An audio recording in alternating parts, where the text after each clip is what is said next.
Monsieur Zelensky, pourquoi as-tu pris la décision avec tes alliés d'envoyer les soldats dans la région russe de Kursk?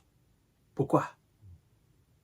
Pourquoi as-tu imaginé que ces soldats pouvaient aller aussi loin que possible? Pourquoi, monsieur Zelensky? Aujourd'hui, ces pères de famille, ces jeunes maris, ces jeunes célibataires, ces soldats novices sont dans la gueule de l'alligator. Ils posent 1001 questions à leur commandant sur le terrain. Commandant, que doit-on faire? Les commandants n'ont pas de réponse. Essayez de tenir. Ils ne peuvent pas tenir. Plusieurs blindés de véhicules de transport de troupes allemands, suédois, occidentaux ont été frappés par les hommes de M. Vladimir Poutine. Et les unités aérospatiales russes qui sont à pied d'œuvre 24 heures sur 24, 7 jours sur 7 pour repousser les unités de M. Zelensky de cette région. Unités, vraiment, s'il y en a encore, si ça existe. Mesdames et messieurs, laissez-moi, s'il vous plaît, vous dépiécer cela pour que vous puissiez, voilà, comprendre en fait ce que ces gars de Zelensky ont vécu ces dernières 24 heures. C'est de ça qu'il s'agit. Mais comme j'ai l'habitude à le dire, avant de poursuivre le visionnage de l'émission, n'oubliez pas de vous abonner à ma chaîne YouTube Kanté J Visionnaire le vrai pour ne plus rater mes émissions. Le fait d'activer aussi la cloche de notification vous permet d'avoir instantanément mes vidéos. Dès que je les poste, vous les avez instantanément. Je vous invite aussi à ma page Facebook, le géopolitologue. Vous allez dans votre barre de recherche, vous écrivez carrément le géopolitologue. Vous verrez ma page, vous vous abonnez là-dessus, puis vous continuez. Ça ne vous prend même pas 1 minute. Monsieur Zelensky, tu dois écouter ça. Parce que des blindés occidentaux et près de 400 de tes soldats viennent d'être envoyés au repos définitif dans la région de Kursk ces dernières 24 heures. Les forces russes ont détruit plusieurs blindés allemands et suédois dans leur opération visant à repousser les unités de M. Zelensky et ses accompagnateurs. Bon, ceux qui sont venus le porter main forte, je parle de ce qu'ils appellent la Légion internationale, qui, selon les reçus, est un ensemble de mercenaires qui ne savent même pas pourquoi ils sont sur le terrain. Bon, la plupart sont en train de déserter. Mais puisque la région russe est complètement et entièrement fermée, donc ces gens, leur sort est connu, mesdames et messieurs. Ça me fait de la peine de le dire, mais c'est la réalité des choses. D'accord? Les forces russes ont détruit 2 véhicules de combat d'infanterie, un Marder allemand et un CV-90 suédois, 2 blindés de combat et 25 véhicules, 3 pièces d'artillerie, 8 mortiers et 2 stations de guerre électroniques ont aussi été anéantis, rendus en cendres dans la région russe de Kursk. Je vous ai dit que ça ressemble aujourd'hui à un volcan à ciel ouvert démesuré. Mais on ne sait pas comment s'échapper. Bon, ceux qui ne veulent plus le faire, vraiment, se rendent. Ils déposent les armes, ils se rendent aux Russes. Bon, ils disent, bon, puisque nous savons que, quel que soit le temps mis, nous n'avons aucune chance de nous en sortir. Vous avez fermé à gauche, vous avez fermé à droite, vous avez fermé au nord, vous avez fermé au sud. Et ceux qui étaient censés nous apporter main forte à partir de la région ukrainienne de Soumy, eux-mêmes sont bombardés matin, midi, soir. Ils n'ont pas la chance de venir. Ils ne peuvent pas, parce que le fer est trop chaud, le fer est rouge. Ils ne peuvent pas franchir toutes leurs tentatives de venir nous porter main forte. En franchissant, en tentant de franchir les frontières russes, ben, toutes les tentatives sont vouées à l'échec. Ils sont aussitôt repérés, aussitôt détruits. Et donc, on nous informe que 10 brigades de M. Zelensky et de sa Légion internationale ont été rendues en molécules dans cette région russe de Corse.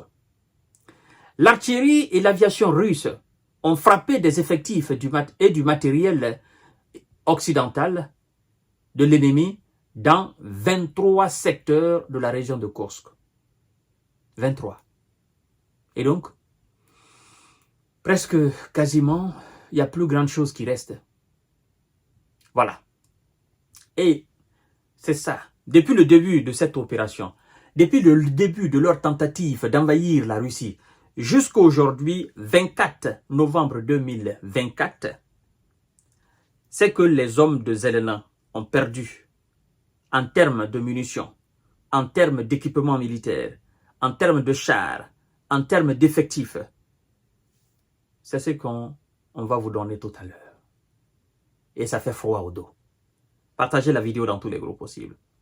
Au total, on nous informe, depuis le début des combats sur l'axe de Kursk, l'ennemi a perdu au moins 35 050 S. 35 050 S dans la région de Kursk. Je veux parler de soldats. 215 chars, des chars allemands, des chars britanniques, des chars américains, des canons César français. On n'en parle pas. Oui. 215 chars. 149 véhicules de combat d'infanterie. Ces véhicules, c'est dans les 149, je peux vous dire que 100 appartiennent aux États-Unis. Parce que les véhicules de combat d'infanterie, ce sont eux qui les fournissent. En fait, c'est leur guerre. Les autres les accompagnent juste. 120 véhicules blindés de transport de troupes. Et je peux vous assurer aussi que dans les 120 véhicules de transport de troupes, 90 appartiennent au moins aux États-Unis. C'est leur guerre. Les Allemands, les Français, les Britanniques les accompagnent. D'accord? Mesdames et messieurs, transport de troupes.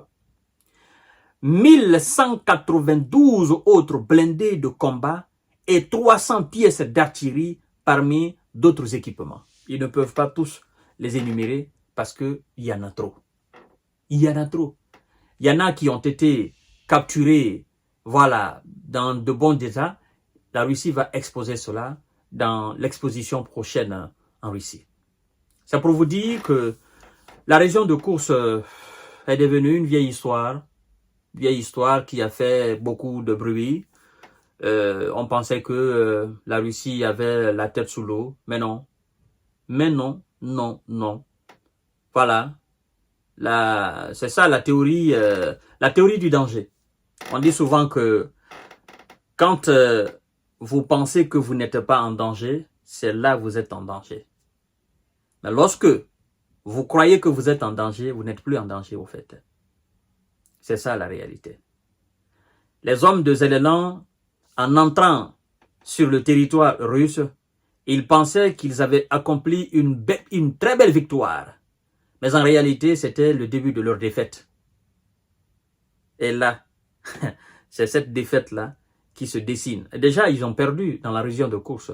Des gens qui sont en lambeaux dans leur propre pays, comment eux, ils peuvent avancer à l'intérieur de la Russie? Il faut être quand même un très gros rêveur, n'est-ce pas? Un illusionniste même. Quelqu'un qui aime aller au bord de la mer et qui aime souvent voir cette illusion où on a l'impression que la mer et le ciel se touchent. D'accord? Et il prend cela comme de la réalité. Il faut être du groupe de ce genre de personnes-là, des illusionnistes. Voilà, c'est très important. D'accord? Non, c'est la réalité. Oh non, tu vas. En fait, tu vois que la mer et le ciel ne se touchent pas. Tu passes 100 ans sur la mer, ben, tu ne vois rien. Plus tu es loin, plus tu as l'impression. Mais plus tu t'approches, plus tu vois que c'est du faux, en fait. Et donc, c'est comme ça. Les hommes de Zelensky sont allés dans la région de Kursk et ils étaient très contents.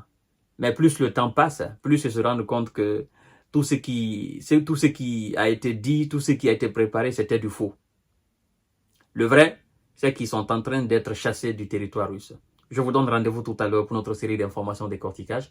Partagez la vidéo dans tous les groupes possibles et n'oubliez pas de vous abonner, n'est-ce pas, à mes différentes plateformes d'informations de décortiquage. Merci beaucoup.